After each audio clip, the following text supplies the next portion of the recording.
Саламатсыздар ма? Қазақ тілі мен әдебиеті кафедрасының аға оқытушысы Сейсенбай Гүлмира Амангелдіқызы.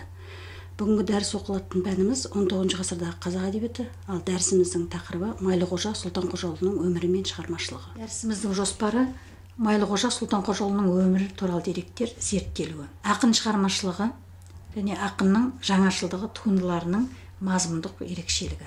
Пайдаланатын әдебиеттер Мұхтар Әуезов әдебиет тарихы Алматы 91 жыл және Қажым Жұмалиев 18-19 ғасырлардағы қазақ әдебиеті Алматы 67 жыл шыққан. Ханғали Сүйіншәлиев қазақ әдебиетінің тарихы Алматы 97 жыл және қазақ әдебиетінің тарихының 10 томдығы, соның ішінде 4-ші, 5-ші томы Алматы 2005 жыл. Сондай-ақ Майлықожаның шығармалар жинақтары. 19 ғасыр қазақ әдебиетінің көрнекті өкілі аузы дуалы ақын ғибратты сөз иесі Майлықожа Сұлтанқожаұлы 1835 жылы қазіргі Шымкент облысы Қызылқұм жерінде туып өскен. 1898 жылы дүние салған. Әкесі Сұлтанқожа мұсылманша сауатты, шағын дәулетті, көзі ашық, діндар адам болған. Қожа деген даңқына лайық кәсіп еткен екен. Майлы 14 жасқа толғанда әке шешесі өмірден бірдей өтіп, 7 жасар Есеқанат деген інісі екеуі жетім қалады. Тумысынан пысық Майлы жетімдікке бой алдырмай, басқа түскен ауыртпалықтарға қарсы тұрып, күнкөріс қамын жасайды. Бірақ қамқорсыз қоғамдағы жетімдердің аянышты тағдыры оған да ортақ болады. Ақын өзінің жетілу жолын еске алғанда былай дейді: әкеден жастай қалған жетім едім, көп көріп таршылықта жетіп едім. Жетім боп 14-імде қалғанымда амалым жоқ қылатын өкінемін. Есехан мен әркімге қызмет етіп, боп кетті-ау қарақұлдай кескіндерім. Кесірі көп кер заманның ауыр азабын болашақ ақын өз басынан кеше оған қарсы алса арпалса өскені ақиқат. Тек ержете келе елге танылып, жаттап өлең айтып, өнер жолына белін бекем байлау арқылы дегеніне жеткен екен. Ақынның өз сөздеріне қарайтын болсақ, ол 20 жас шамасында сөзге араласып, өлең өнеріне, яғни ақындыққа жол тартқан екен. Майлықожа 1860 жылдары Сырдан Әулиеатаға келіп, Сыпатай батырасында Сүйінбаймен кездесіп, онымен сөз қағыстырады. Бұл жыр бірінші рет 1929 жылы Жаңа әдебиет журналында жарық көрген. Ақын Сыпатай асының бастаушысы болып жүрген Есім деген байдың құрметіне разы болмай, оны сынайды. Өлеңнің жалпы көлемі 68 жол, онда басқа рудан келген қонақтардың елеусіз құрметтен тыс қалғандығы жайында сөз болады. Майлықожа шығармалары өзіне жұртшылық назарын ерте кезеңде аударған. Ақын еңбектері Қазан төңкерісінен бұрын баспа бетін көргені мәлім. Бұған Түркістан мұғалімдер семинариясының оқытушысы Лёч құрастырып шығарған 1883 жылы шығарылған Қырғыз хрестоматиясы деп аталатын кітабы айқын дәлел болады. Бұл мәлімет Ханғали Сүйіншәлиев еңбегінде былайша келтіріледі: Майлықожаның кейбір толғаулары баспа бетін ерте көрген. 1883 жылы Ташкент қаласында басылған Қырғыз хрестоматиясы атты жинақта Майлықожаның бірнеше ұзақ толғаулары басылады. Олар Райымқұлға, Қасқыр, Ноғай мырзаға, үш жігіт деп аталады. Ақынның бұл өлеңдерінің жалпы мазмұны адамгершілік ұғымдағы ғибрат сөздер. Майлы шығыс әдебиетімен танысып қана қоймай, оны қазақ тіліне аудару әрекетінде істеген. Діни қиссалар сюжетіне дастан жазумен де айналысқан. Зарқым үлгісіндегі Абдолла бала жырын шығарған. Тотынаманы өзінше қысқаша толғаған. Майлы ақын туындыларының ішінде әсіресе терме сипатындағы өсиет өнеге мазмұнды туындылары ел арасында көп тарайды. Кеңес үкіметінің солақай саясатына ілігіп, шығармашылығы шет қақпай көрген ақындарымыздың қатарына Майлықожаны да жатқызамыз. Бұған көп еңбек сіңірген ел ішіндегі дәстүрлі әншілер болды. Алайда ақын әдеби мұрасы сол уақыттан бастап тыңғылықты зерттеліп, жан-жақты қарастырылды, толық бағасын алды деуге болмайды. Әзілхан Оспанұлының зерттеуіне сүйенетін болсақ, Майлықожа ақынның шығармашылығына тән ақтаңдақтарды атар болсақ, олар төрт талалы сипатта анық байқалады. Қазақ жұртының патша отаршылдығынан шеккен жәбір жапасын әшкерелейтін еңбектеріне қатысты және дін шариғат жөніне байланысты шығармаларына қатысты, өз кезеңінің ел сыйлаған елеулі қайраткерлерінің өлі тірілеріне айтылған жоқтау жырларынан байқалады. Сондай-ақ ақынның халық шығармаларын өңдеп жазушы ретіндегі еңбектеріне де қатысты болып келеді.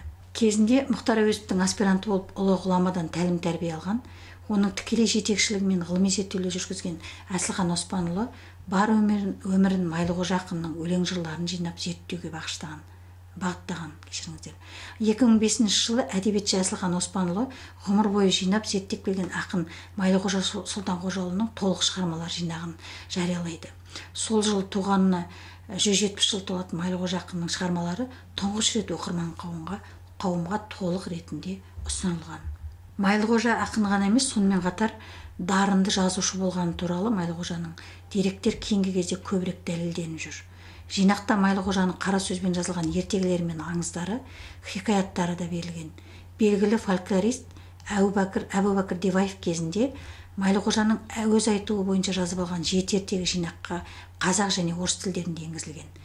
Ертегілерді орыс тіліне тәржіме жасап, оны Ташкент шаһарындағы түрлі жинақтарда бастырып шығарған Диваев еді.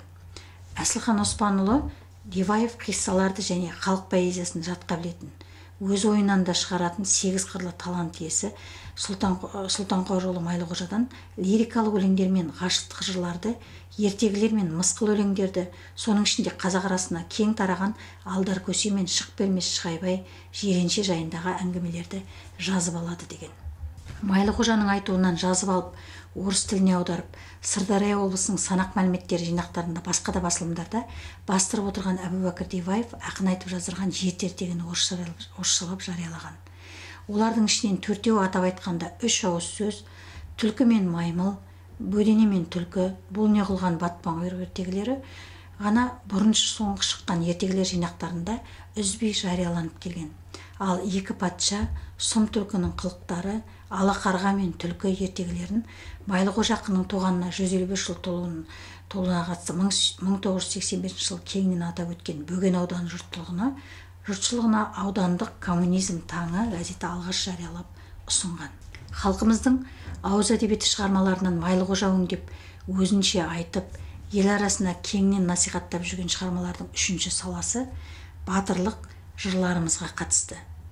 Жалын және жазушы баспалары басып шығарған жазушыларымыз Ақселеу Сейдімбеков, Өтебай Қанахин, Әзілхан Нұршайықов, Мұхтар Мағауиндер қара сөзбен баяндап берген Алпамыс, Қобыланды, Қамбар, Ертарғын жырларының жарияламалары қазақ кеңес әдебиетінде әуелгі әрекетіміз болғанымен, күллі қазақ әдебиеті тарихындағы тұңғыш қадам емесін Майлықожа шығармашылығы аяқтайды.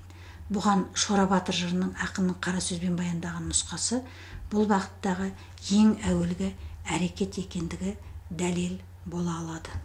Майлы ақынның адам өмірі, дүние сыры туралы жырлары әлдеқалай айтыласылған дүниелер емес. Өмір сыры, адам тағдыры, адамгершілік қасиеттер, келешек, мәңгілік жайлы адами терең толғаныстан, сезім толқыны мен ақындық қиялдан туындаған мәнді де мағыналы, сырлы лирикалық туындылар. Қазақ өлеңінің түрі мен мазмұнына Майлы ақын қосқан жаңалықтар елеулі. Жазба әдебиет дәстүрлерін қалыптастыруға сіңірген де еңбегі ерекше деп танимыз. Майлықожа өзі өмір сүрген дәуірдің ең маңызды деген мәселелерін қоғамдық, әлеуметтік тұрғыдан терең пайымдап, оны өз жыр толғауларына өзек ете білген ақын. Майлықожа ақынның шығармашылығында өмір сыры туралы толғанбаған, мәнді ой түймеген шығармасы жоқ деуге болады. Ақын адами қасиеттер, өмір заңдылығы мәселелеріне орай өз дүниетанымы мен ой өресінің жеткенінше ой қозғап, өзінше тұжырым жасаған. Назарларыңызға рахмет.